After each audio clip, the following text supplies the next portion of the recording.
Kamarudin masih dalam pemeriksaan, jadi saya harus memberi update supaya para media dan teman-teman advokat yang nunggu tidak gelisah. Gimana posisinya? Iya, masih. Nggak, maksudnya media teman-teman media di. Iya, benar. Thank you Pak Joko. Thank you.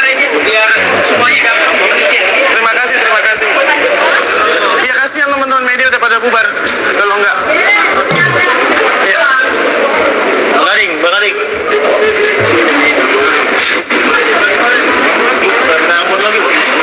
Mundur lagi. Mana kapan? Makanya mau ngasih keterangan.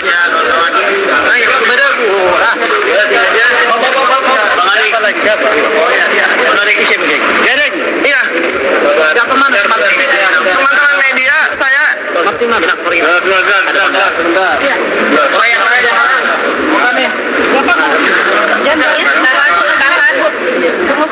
Sudah?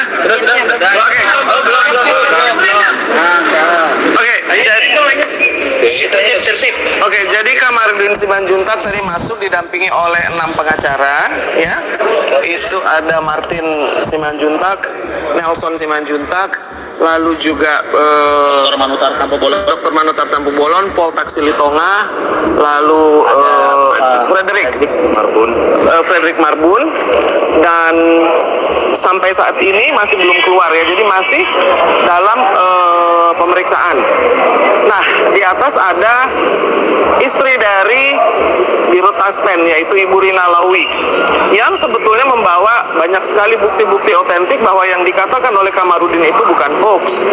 Jadi tadi pertanyaan Kamarudin adalah, kenapa saya dijadikan tersangka tetapi klien saya tidak diperiksa?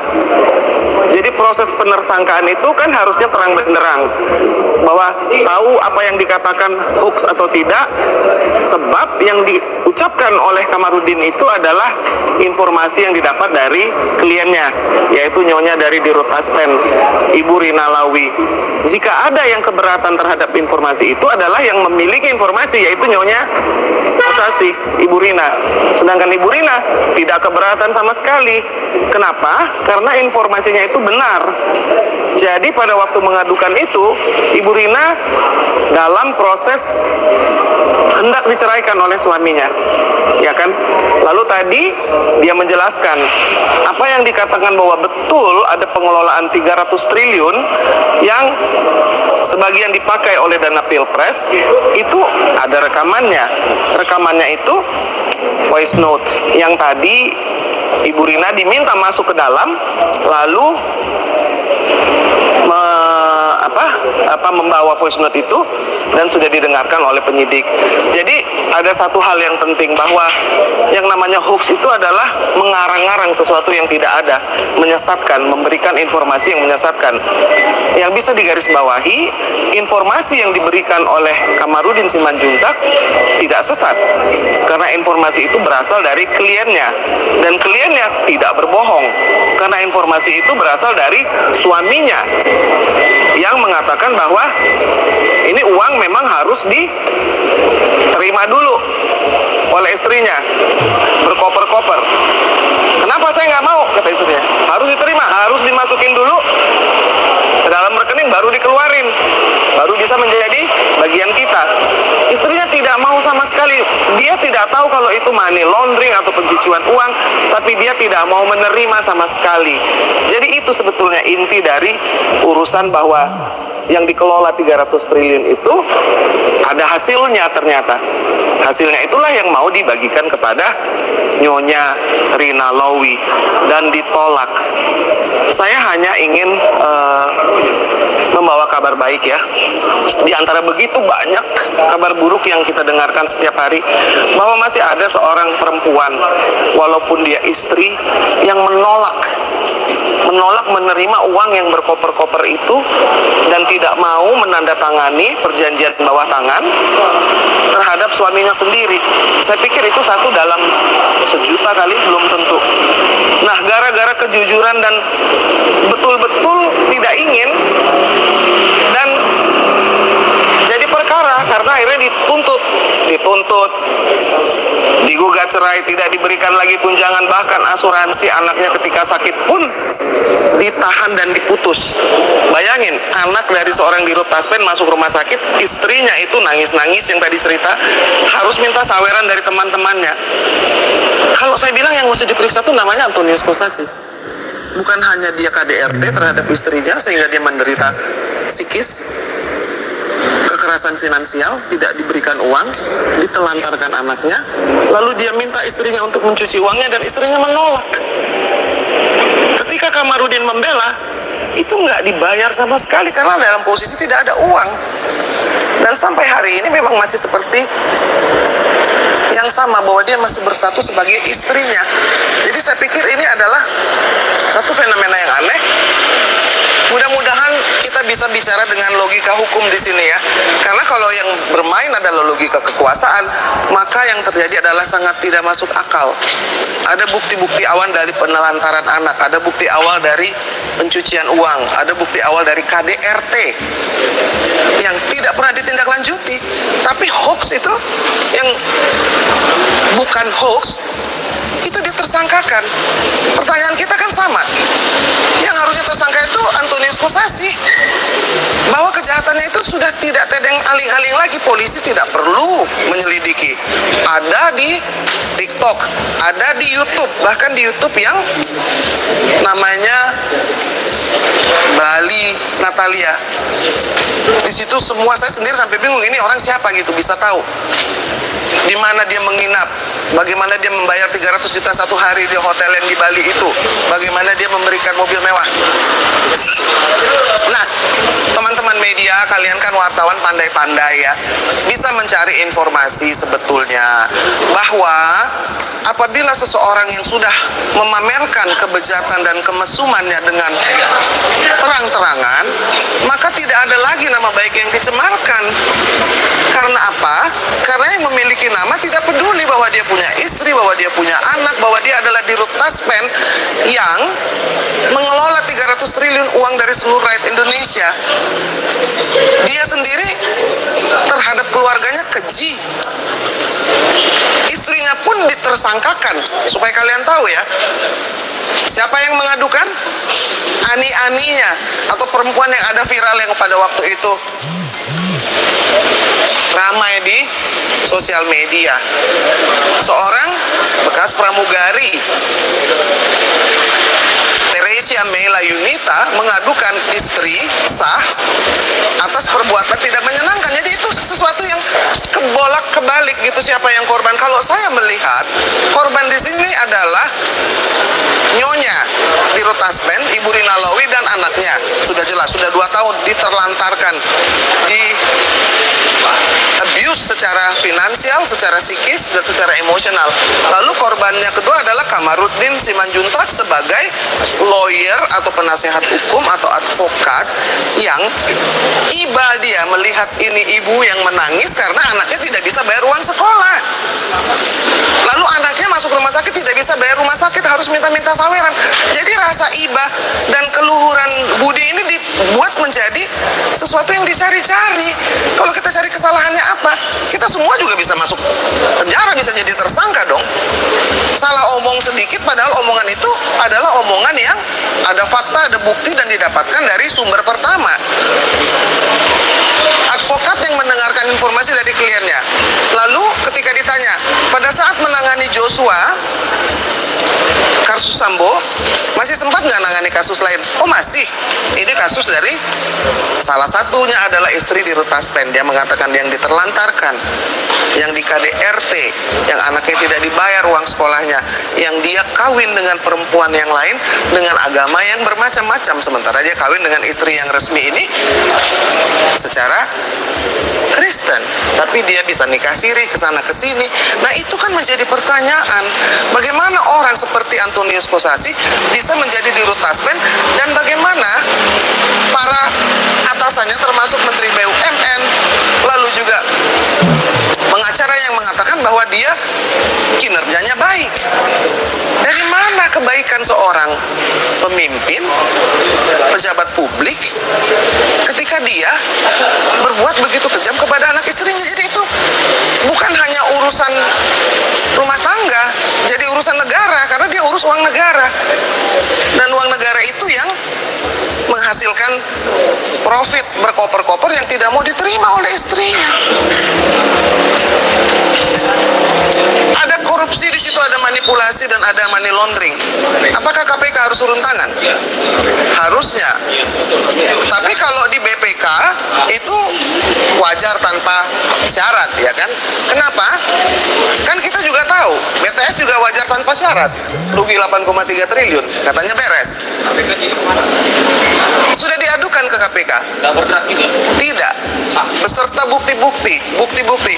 Itu kalau soalnya urusan menyangkut keuangan, ya, uang pensiun dari 270 juta rakyat Indonesia. Terlalu banyak kalau mau dilihat satu-satu kejahatannya, maka yang namanya Antonius Kosasi ini udah masuk penjara 77 kali. Belum lagi video-video mesum yang dia rekam sendiri. Yang ada 2 tas tadi. Siapa yang mau lihat? Kita aja ngelihatnya jijik. Jadi kelakuan yang menjijikkan baik secara moral, betapa mesumnya dia. Secara finansial, betapa curangnya ketika ia meminta istrinya untuk menerima uang dan mencucinya. Dan betapa kejamnya ketika ia menelantarkan anaknya dengan tidak membayar uang dan tidak membayar asuransi, ditahan asuransi anaknya. Saya tidak bisa percaya ya bahwa ada orang seperti itu dijadikan sebagai dirut dan pejabat publik. Banyak iklan-iklan yang berhamburan, itu tidak menunjukkan siapa dia yang sebenarnya, karena istrinya dan anaknya yang menjadi korban yang sekarang menderita. Itu adalah fakta dan realita. Lalu soal uang 300 triliun yang dikelola, yang ada hasilnya, itu juga realita. Ada rekamannya, ada voice note-nya. Istrinya membawa itu semua. Jadi kita tuh mendengarkan dari mulut pertama. Tidak ada hoax, tidak ada fitnah di situ sama sekali. Sekarang sudah hampir jam 7, berarti kita sudah 7 jam berada di sini. Saya mengucapkan terima kasih yang menunggu dengan sabar. Kita doakan semoga Kamarudin tidak ditahan. Dan karena apabila ini terjadi, maka ini jadi malapetaka. Bahwa orang yang menyebarkan hoax dan selalu pencitraan, itu namanya Antonius Kosasi. Jadi saya tidak bisa kasih tahu sampai kapan pemeriksaannya. Yang pasti tadi Nyonya Kosasi, Ibu Dirut itu dipanggil juga ke dalam, lalu dimintai keterangan, dan dia juga membawa bukti-bukti bahwa omongan soal ini uang yang dikelola adalah sebagian dipakai untuk dana pilpres itu berasal dari omongan Antonius Kosasi sendiri. Kalau ada yang harus diperiksa dengan sebegitu banyak bukti-bukti, ya di Rutaspen itu, ya kan, ada 2 kemungkinan: Kamarudin ditahan atau Kamarudin dilepaskan. Ya, apabila dia ditahan, maka keinginannya adalah mari dibawa ke pengadilan supaya dibuka semua bukti-buktinya, supaya publik dan media juga bisa tahu sebetulnya laki-laki macam apa yang namanya Antonius Kosasi itu. Kita juga pernah tertipu dengan pencitraan oleh orang yang namanya Ferdy Sambo, yang dibaliknya tidak ada yang pernah tahu kalau bukan karena Kamarudin Simanjuntak yang membongkar kasus ini. Ini juga akan terjadi hal yang sama. Karena apa? Karena kejahatan dari Antonius Kosasi itu sudah menumpuk. Tetapi dengan jumawa melaporkan, bukan hanya Kamarudin Simanjuntak, istrinya pun dilaporkan. Istrinya pun ingin dipenjarakan.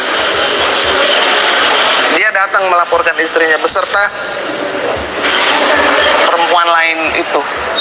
Akan akan menjadi sejarah baru dalam Republik ini. Dan saya pikir teman-teman media, terima kasih banyak yang sudah menunggu. Semoga kita bisa mengawalnya, dan saya juga mengucapkan terima kasih kepada seluruh advokat. Kan ada 300 di WhatsApp grup lah, tapi dari seluruh Indonesia masih mendaftar ya itu ya, masih berjalan. Ada yang dari Bali, ada yang dari Riau, ada yang dari Batam, ada yang dari Purbalingga, ada yang datang ke sini semua ingin menemani. Ini bukan show of force, ini adalah bentuk dari solidaritas. Kita ini bisa menjadi kuat kalau kita memiliki dan memahami arti dari solidaritas. Solidaritas, kalau saya yang jadi Ibu Rina Lau itu bagaimana? Ada empati. Seandainya saya yang jadi Kamarudin, mau nggak sih? Enak nggak? Nggak enak sama sekali.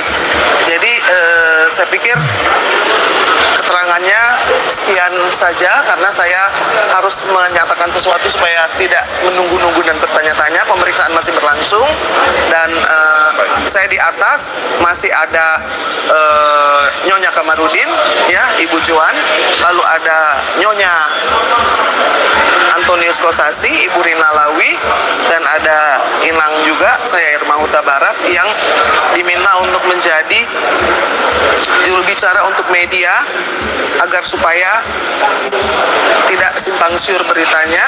Dan sampai saat ini pukul 6.45 tanggal 14 Agustus 2023 Kamarudin masih diperiksa dari jam 12 siang tadi.